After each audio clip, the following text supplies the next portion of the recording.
अस्सलामुअलैकुम। मैं उम्मीद करता हूँ कि आप सब ठीक ठाक होंगे, खैर खैरियत से होंगे। अच्छा तो भाई आज की वीडियो में मैं आपको यूएस का विजिट वीज़ा जिसे B1 B2 वीज़ा बोलते हैं कैसे अप्लाई किया जाता है, कैसे लगाया जाता है, ये पूरा प्रोसीजर सिखाने वाला हूँ। बहुत ही कॉम्प्रिहेंसिव और डिटेल्ड वीडियो होने वाली है क्योंकि A to Z प्रोसेस में इसमें आपको बताऊंगा क्या क्या कैटेगरीज होती हैं, क्या विजिट वीज़ा की फीस है, किस तरीके से DS-160 फॉर्म फिल किया जाता है, कैसे वीज़ा की एप्लीकेशन फीस पे की जाती है, अपॉइंटमेंट कैसे बुक की जाती है, ये पूरा प्रोसेस मैं डिटेल में आपके साथ आज डिस्कस करने वाला हूँ। वीडियो बड़ी इंपॉर्टेंट है। अगर आप यूएस जाना चाहते हैं तो जरूर वीडियो जो है एंड तक देखिएगा। नहीं जाना चाहते लेकिन अकाउंट में 50-60 हज़ार रुपये एक्स्ट्रा पड़े हुए हैं तो मेरा मशवरा ये है कि लाजमी जो है आप भी अप्लाई करें क्योंकि यूएस का वीज़ा किसी एसिड से कम नहीं होता। बहुत सारी कंट्रीज में फ्री एक्सेस आपको मिल जाता है सिर्फ यूएस के विजिट वीज़ा की बेस पर। तो ये वीज़ा बड़ी इंपॉर्टेंस रखता है। वीडियो को जो है अपने दोस्तों के साथ और फैमिली मेंबर्स के साथ जरूर शेयर कीजिएगा। नए आए तो चैनल को जो है जरूर सब्सक्राइब कर लीजिएगा। जी विजिट वीज़ा में भी जो है दो कैटेगरी होती है, एक B1 वीज़ा होता है और एक B2 वीज़ा होता है। B1 जो है बेसिकली बिजनेस वीज़ा होता है। बिजनेस वीज़ा में ये होता है कि आपने कुछ बिजनेस मीटिंग्स अटेंड करनी हो, कोई बिजनेस जाके करना हो, कोई बिजनेस कॉन्फ्रेंस हो वो अटेंड करनी हो, तो ये सारी चीज़ें जो है बिजनेस वीज़ा में आती है। जो दूसरी कैटेगरी है जिसपे हम आज डिस्कशन करेंगे वो है B2 वीज़ा, जिसे हम टूरिस्ट वीज़ा बोलते हैं। अब इसमें जो है टूरिस्ट आती हैं वेकेशन पे। अगर आप जा रहे हो, किसी फैमिली मेंबर से मिलने जा रहे हो, दोस्त से मिलने जा रहे हो, कोई म्यूजिक इवेंट अटेंड करने जा रहे हो, कोई दूसरा इवेंट, फ्रेंडली इवेंट आप अटेंड करने जा रहे हो, कोई सोशल इवेंट आप अटेंड करने जा रहे हो, तो ये सारी कैटेगरीज जो है B2 वीज़ा में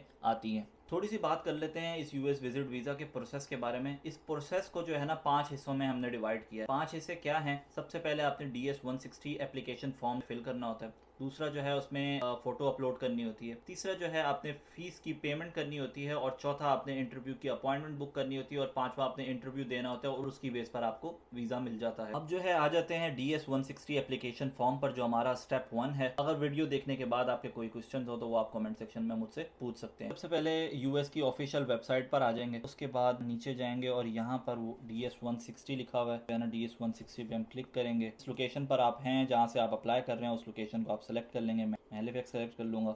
इसके बाद पर जो कोड लिखा हुआ है उसका आंसर देंगे हम। उसके बाद यहाँ पर जो कोड लिखा हुआ है उसका आंसर देंगे हम। अच्छा, अब यहाँ पर जो है दो ऑप्शन दिए हुए हैं, स्टार्ट एन एप्लीकेशन और रिट्रीव एन एप्लीकेशन। आपने करना है स्टार्ट एन एप्लीकेशन पे क्लिक। जब आप यहाँ पर क्लिक करेंगे तो आपको जो ये एप्लीकेशन आईडी दी हुई है, ये एप्लीकेशन आईडी जो है बड़ी इंपॉर्टेंस रखती है। इसको जो है ना आपने संभाल के रखना है। इसका स्क्रीनशॉट ले लें या कहीं लिख लीजिएगा इसको आप। उसकी वजह ये है कि कहीं बीच में अगर आप एप्लीकेशन फॉर्म को छोड़कर दोबारा बाद में फिल करना चाहते हैं तो यही एप्लीकेशन आईडी, जब शुरू में आपने रिट्रीव एन एप्लीकेशन फॉर्म का जो ऑप्शन देखा है उस पर आप क्लिक करेंगे, ये एप्लीकेशन आईडी डालेंगे, आपसे आपका लास्ट नेम पूछेगा, ये की डेट ऑफ बर्थ पूछेगा, सिक्योरिटी क्वेश्चन पूछेगा और उसके बाद जो है आप दोबारा वहीं से फॉर्म फिल कर सकते हैं जहाँ से आपने लास्ट टाइम छोड़ा था। उसके बाद आपने क्लिक करना है आई एग्री पर और यहाँ पर आपने अपने मदर का नाम लिखना है। उसके बाद जो है आपने कंटिन्यू कर देना है। कंटिन्यू करने के बाद जो है ना ये सारी लिस्ट आपके पास आ जाएगी जो आपने फिल आउट करना है इस फॉर्म में। सबसे पहले सर नेम्स। इस वक्त क्योंकि अब मैं तेज़ी से चलूंगा, सर नेम बेसिकली आपका लास्ट नेम होता है। आपने पासपोर्ट को देख के चलना है। Given name XYZ, full name in native alphabet. अब नेटिव अल्फ़ाबेट का तरीक़ेकार ये होता है कि आप गूगल पर जाएंगे और गूगल पर जाके इंग्लिश टू उर्दू या इंग्लिश टू हिंदी का जो ट्रांसलेशन होती है उधर जाके आप अपना नाम लिखें और वहाँ से जाके आप अपना नाम उठा लें उर्दू में और वो यहाँ पर आके कॉपी पेस्ट कर दें। नहीं भी करना चाहे तो कोई फ़र्क नहीं पड़ेगा, आप यहाँ पर कर दें does not apply, technology not available, लेकिन अगर कर दें तो अच्छी बात है। Have you ever used other names. अब फॉर एग्जांपल मेरा नाम बचपन में अहमद ज़िया था, 9th क्लास के बाद हिफ्स कर लिया मैंने, उसके बाद नाम चेंज हो गया हाफिज़ मोहम्मद अहमद, तो मैंने यहाँ पर येस किया है और यहाँ पर फिर अपना नाम बताया है। Other surname, other given name, फ़िलहाल मैं इसको नो कर रहा हूँ। Did you have telecode that represents your name. No. Marital status, मैं शादीशुदा हूँ, मैरिड कर लेंगे यहाँ पर। अगर आप सिंगल हैं तो सिंगल सेलेक्ट कर लीजिएगा। दूसरे भी जो ऑप्शन हैं उसमें से आप देख सकते हैं। डेट ऑफ बर्थ कराची, फिर सिंध, फिर पाकिस्तान। ये जो है साइड पे, जो राइट साइड पे इंस्ट्रक्शंस लिखी हुई हैं ये लाजमी आप पढ़ लीजिएगा, इससे जो है आपको आसानी होगी चीज़ें समझने में। इसको सेव कर लेंगे। सेव नहीं करेंगे तो ये टाइम आउट हो सकता है, बीच में ही फॉर्म टाइम आउट हो जाएगा और सारी मेहनत आपकी ज़ाया हो जाएगी। कंटिन्यू करके हम अगले स्टेप पे चलते हैं और फिर आप nationality, again Pakistan. You hold or have you held any nationality other than one indicated below. No. उसके बाद permanent residency of a country, no. अगर आपने PR ली हुई है तो फिर आप येस करेंगे और फिर वहाँ पर अगर आप येस करते हैं यहाँ पर जो है फिर आप कंट्री का नाम और यहाँ पर नेशनल आइडेंटिफिकेशन नंबर में जो कैनेडियन सिन नंबर है वो आप जो है ऐड करेंगे। यहाँ पर फिलहाल जो है मैं अपना NIC नंबर डाल सकता हूँ। Social security number does not apply, US ID number जो है डज नॉट अप्लाई। तो अब यहाँ पर हम ट्रैवल इन्फॉर्मेशन में आ जाते हैं। यहाँ पर हम सेलेक्ट करेंगे B category temporary business pleasure visitor, और उसके बाद यहाँ पर हम सेलेक्ट करेंगे business and tourism temporary visitor B1 B2 visa. तो इसमें दूसरी कैटेगरी भी आ रही है, बिजनेस कॉन्फ्रेंस के लिए अगर आप जा रहे हैं तो B1, और अगर आप टूरिज्म या मेडिकल ट्रीटमेंट के लिए जा रहे हैं तो फिर B2 आप सेलेक्ट करेंगे। Have you made any specific travel plans, आप यहाँ पर नो करेंगे। अगर अनटिल और अनलेस कोई स्पेसिफिक प्लान्स हैं, होटल की बुकिंग भी हुई है और या कोई सोशल इवेंट आप अटेंड करने जा रहे हैं तो ठीक है, अदरवाइज आप यहाँ पर आप नो सेलेक्ट करेंगे। और उसके अलावा डेट ऑफ अराइवल आप बता देंगे जनवरी 2025 कर लेते हैं, क्योंकि करंटली कनाडा में तो 2 साल बाद की जो है ना इंटरव्यू की अपॉइंटमेंट्स मिल रही हैं।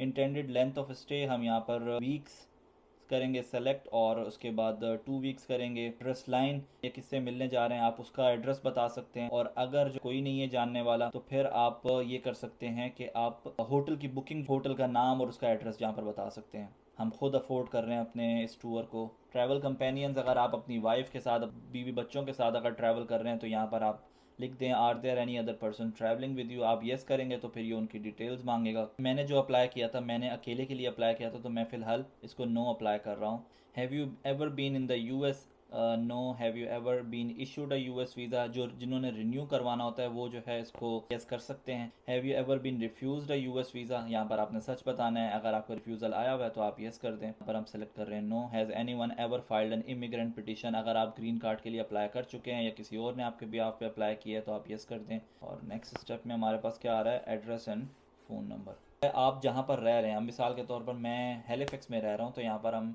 हैलिफैक्स का एड्रेस जो है डाल देंगे। मेलिंग एड्रेस सेम है हमारा, फ़ोन नंबर हम यहाँ पर डाल देंगे।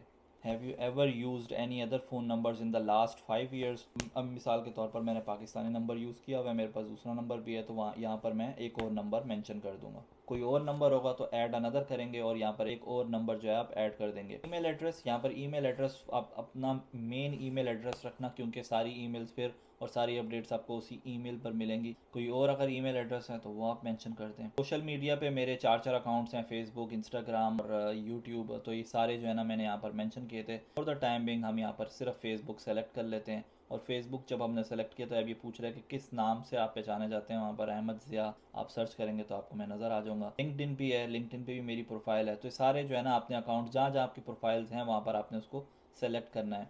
ऐड अनदर करते जाएंगे और ऑप्शन आपके पास आते जाएंगे। Do you provide information about your presence on any other websites, no. अब पासपोर्ट के बारे में इन्फॉर्मेशन डालनी है, यहाँ पर सेलेक्ट करेंगे रेगुलर। पासपोर्ट नंबर आप डाल देंगे। पासपोर्ट बुकलेट नंबर जो है बेसिकली अगर आप अपना मेन पेज देखेंगे, मेन पेज पे राइट साइड पे लोअर साइड पे आपको नजर आ जाएगा बुकलेट नंबर, यहाँ पर आप इशुएंस डेट मेंशन कर देंगे। Have you ever lost a passport, no. Contact person US में कि किससे मिलने जा रहे हैं, किस ऑर्गेनाइजेशन के लिए आप जा रहे हैं, तो उसकी जो है डिटेल्स आपने इसमें ऐड करनी है। मैं जिससे मिलने जा रहा हूँ वो मेरा फ्रेंड है, तो अगेन उसका एड्रेस जो है आपने यहाँ पर मेंशन करना है। ईमेल एड्रेस लाजमी उनका मेंशन कर दीजिएगा, अच्छी बात है। इस पेज पर जो है आपने अपना फादर और मदर की डिटेल्स जो है मेंशन करनी है, उनकी डेट ऑफ बर्थ बतानी है। इसके अलावा एंड पे जो है मेंशन हुआ है कि आपके कोई रिलेटिव हैं अगर US में, तो उनको जो है फिर आप एज अ यस जो है ना मेंशन कर दीजिएगा। Do you have any other relatives in the US, no.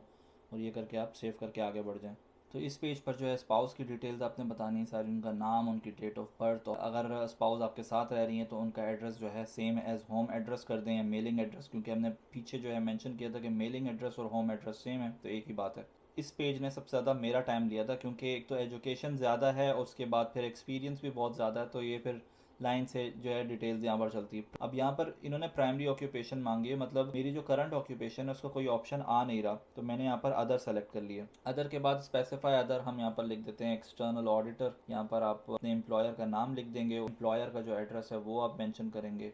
कब जो है आपने यहाँ पर स्टार्ट किया काम करना वो आप बताएंगे। Monthly income in local currency, यहाँ पर मुझसे एक मिस्टेक हो गई US की वीज़ा एप्लीकेशन फिल करते हुए। गलती ये हुई कि मैंने मंथली के बजाय ईयरली इनकम यहाँ पर लिख दी, लेकिन खैर ये जब मैं इंटरव्यू के लिए इंशाल्लाह जा रहा हूँ तो दोबारा फॉर्म फिल करना होता है उस टाइम पे, अगर आप अपनी लोकेशन चेंज करें इंटरव्यू की एट दैट टाइम इंशाल्लाह फिर मैं जो है इसको दोबारा फिल आउट कर लूँगा और इसको सही कर लूँगा। तो इस तरीके से भी किया जा सकता है। मेरी जो करंट एम्प्लॉयमेंट चल रही है, इससे पहले भी मेरा कोई 7 से 8 साल का एक्सपीरियंस रहा है। 3 से 4 कंपनीज़ में मैंने काम किया है। तो मैंने वो सारी जो है ना कंपनीज़ का जो पिछले 5 साल का मेरा एक्सपीरियंस है ना, वो मैंने उनको बताया है यहाँ पर वही एम्प्लॉयर नेम, उनके साथ जो है कब आपने काम स्टार्ट किया और कब आपने काम ख़त्म किया, सुपरवाइज़र का नाम, ये सारी चीज़ें जो है बतानी है और ब्रीफली डिस्क्राइब कर दीजिएगा अपनी ड्यूटीज़ को। मैं इस वक्त करंटली नो करके इसको आगे बढ़ा रहा हूँ। Have you attended any educational institutions? कुछ लोग बोलते हैं कि सिर्फ यूनिवर्सिटी का आप बताएं, या जो आपने मेन पोस्ट ग्रेजुएट या ग्रेजुएट किया सिर्फ उसके बारे में बताएं। मेरी आपको ये एडवाइस होगी कि पूरी आप एजुकेशन मैट्रिक से लेकर यूनिवर्सिटी लेवल तक बताएं।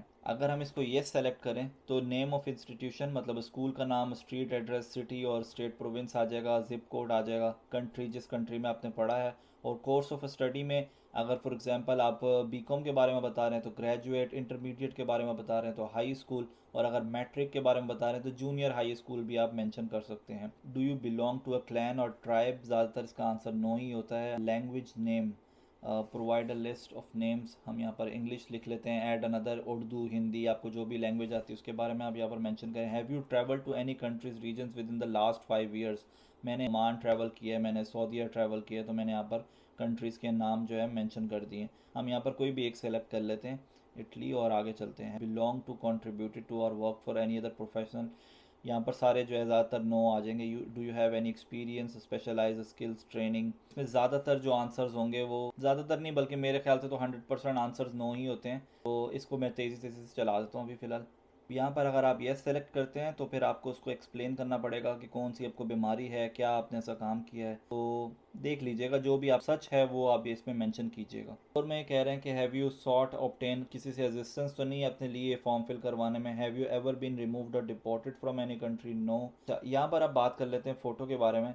इसमें चले जाते हैं हम अपलोड फोटो में। अब यहाँ पर इन्होंने इमेज की रिक्वायरमेंट्स भी दी हुई है। इस रिक्वायरमेंट को आप जो है ना अच्छे तरीके से पढ़ लीजिएगा। आपका जो है फेस स्ट्रेट होना चाहिए, कलर पिक्चर होनी चाहिए, चुराते हुए ना हो, सन ग्लासेस ना हो, 2x2 इंचेस या 5x5 सेंटीमीटर का जो है साइज़ होना चाहिए फ़ोटोग्राफ का।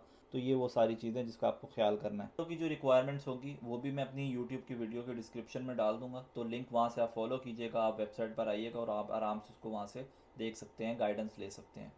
तो ये फ़ोटो अपलोड हो जाएगी और इसके बाद हम करते हैं कंटिन्यू यूजिंग दिस फोटो। ऊपर आप जैसा कि देख सकते हैं कि फ़ोटो पास्ट क्वालिटी स्टैंडर्ड आ जाएगा। भाई ये फ़ोटो अपलोड करने के बाद ये आपको ऑप्शन देगा रिव्यू का। आपने जो है पूरी अपनी प्रोफाइल को रिव्यू करना है अच्छे तरीके से, एक एक वर्ड जो है सही तरीके से आप पढ़ लीजिएगा, क्योंकि एक बार तो आपने सबमिट कर दी तो उसके बाद आप इसको चेंज नहीं कर सकते। तो बेहतर यही है कि अच्छे तरीके से आप जो है इसको पढ़ लीजिएगा, उसके बाद आप सेव करके आगे जाइएगा। जब आप इसको सबमिट करेंगे तो ये आपको एक कंफर्मेशन का सर्टिफिकेट देगा। तो वो जो कंफर्मेशन का सर्टिफिकेट होगा वो बड़ा इंपॉर्टेंट होगा, उसे आप प्रिंट आउट करके अपने पास रख लें और सेव भी कर लीजिएगा ऑनलाइन। और वो कंफर्मेशन का सर्टिफिकेट आपने अपने साथ इंटरव्यू में लेके जाना है। अच्छा जी, 2 स्टेप्स हो गए। DS-160 एप्लीकेशन फॉर्म हमने सबमिट कर लिया, फोटो अपलोड कर ली। अब बात कर लेते हैं अपॉइंटमेंट बुक करने की। वहाँ पर जाते हैं, अपॉइंटमेंट बुक करते हैं और पेमेंट करनी थी। पेमेंट मैं नहीं कर सकता ऑब्वियसली क्योंकि मैं ऑलरेडी कर चुका हूँ। तो हम आ जाएंगे इस लिंक के थ्रू इस पेज पर और यहाँ पर आके जो है हम बनाएंगे अकाउंट अपना। और ये जो ऑप्शंस हैं इसमें से हम सेलेक्ट करेंगे I am a non Canadian citizen, क्योंकि मैं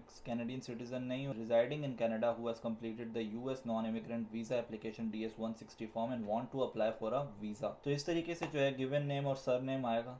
इस तरीके से आप करके अकाउंट बना लेंगे। तो हम कर लेते हैं सेव और ये हमारे पास ईमेल आ गई है। यहाँ से हम इसको कंफर्म किया हमने, ये हमारा अकाउंट एक्टिवेट हो गया है। अब इस फॉर्म को पूरा आपने फिल करना है। ये फॉर्म आप फिल करके जो है आप आगे जाएंगे। तो ये मैंने आपकी सहूलत के लिए फॉर्म इस तरीके से फिल कर ली है। तो यहाँ पर मुझे वार्निंग मिली हुई है कि ये फॉर्म जो है, जो डिटेल्स मैंने डाली हैं वो उस फॉर्म से मैच नहीं कर रहा। मैंने रैंडमली फिल किया है ये फॉर्म, तो इसलिए वो मैच नहीं करेगा। यहाँ पर आपने बेसिकली इन्फॉर्मेशन इस तरीके से डालनी है और ये ईमेल एड्रेस मेंशन करेंगे। You previously issued a visa, आपको पहले कभी यूएस का वीज़ा इशू हो चुका है। अगर हो चुका है और आप रिन्यूअल कर रहे हैं तो वो एक अलग बात है, लेकिन आपको नहीं हुआ तो इसलिए आप यहाँ पर सेलेक्ट करेंगे no. Are you travelling from another country to apply for a US visa in Canada? अगर आप पाकिस्तान में बैठे हुए हैं और आप कनाडा इसलिए आ रहे हैं कि आपको जल्दी अपॉइंटमेंट मिल जाए, कहीं ऐसा तो नहीं कर रहे आप? नहीं, आप ऐसा बिल्कुल भी नहीं कर रहे। क्रिएट एप्लीकेंट आप करेंगे, आप अगले पेज पे चले जाएंगे, इसको आप करेंगे yes. Check all the statements with in last 6 months was refuse, Hafiz Ahmad was refuse. अब नहीं, कोई यूएस का वीज़ा में रिफ्यूज़ नहीं हुआ, हम इसको आगे करके कंफर्म करेंगे। You want to add another applicant, अगर आप अपनी बीवी के साथ अपने बच्चों के साथ जा रहे हैं तो आप उनको यहाँ पर ऐड कर सकते हैं। एक चीज़ मैं आपको बताता चलूँ कि DS-160 फॉर्म हर बंदे के लिए सेपरेटली फिल किया जाता है। अगर 2 बंदे हैं तो 2 दफ़ा, 3 बंदे होंगे तो 3 दफ़ा फिल किया जाएगा। मैं अकेला जा रहा हूँ तो मैंने 1 दफ़ा फिल किया, वाइफ के साथ जा रहा हूँ तो 2 दफ़ा फिल करूँगा और यहाँ पर मैं ऐड कर दूंगा एप्लीकेंट। तो यहाँ पर हमने इसको इस तरीके से नो करके आगे बढ़ेंगे। प्रोविंस नोवा स्कोशिया हम सेलेक्ट करेंगे, ब्रांच हेलिफैक्स की आ जाएगी और कनाडा केयर ऑफ यहाँ पर मेरा नाम आ जाएगा। जब आप इंटरव्यू देते हैं तो वो आपका पासपोर्ट रख लेते हैं अगर आपको वीज़ा देना हो तो। यहाँ पर ये ऑप्शन दे रहे हैं अगर आपने घर पे डिलीवर करवाना है तो उसके तकरीबन 25 कैनेडियन डॉलर्स आपसे एक्स्ट्रा लेंगे, वो आप इनको दें तो वो पासपोर्ट आपको घर पे डिलीवर कर देंगे। नहीं तो ये कि जो पास में आपके ऑफिस होगा, जो काउंसलेट होगा, उधर से आप जाके ये कलेक्ट कर सकते हैं पासपोर्ट। इस तरीके से एप्लीकेंट इन्फॉर्मेशन हो गई, कोरियर हो गया। अब यहाँ पर आप देखेंगे 185 यूएस डॉलर्स फीस है, जो कि कैनेडियन डॉलर्स तकरीबन $260 बनती है। यहाँ से आगे जो है हम नहीं जा सकते क्योंकि हम ऑलरेडी पेमेंट कर चुके हैं। हम करेंगे मास्टर कार्ड या वीज़ा हम सेलेक्ट कर लेंगे, डेबिट और क्रेडिट कार्ड के थ्रू हम यहाँ पर पेमेंट कर सकते हैं।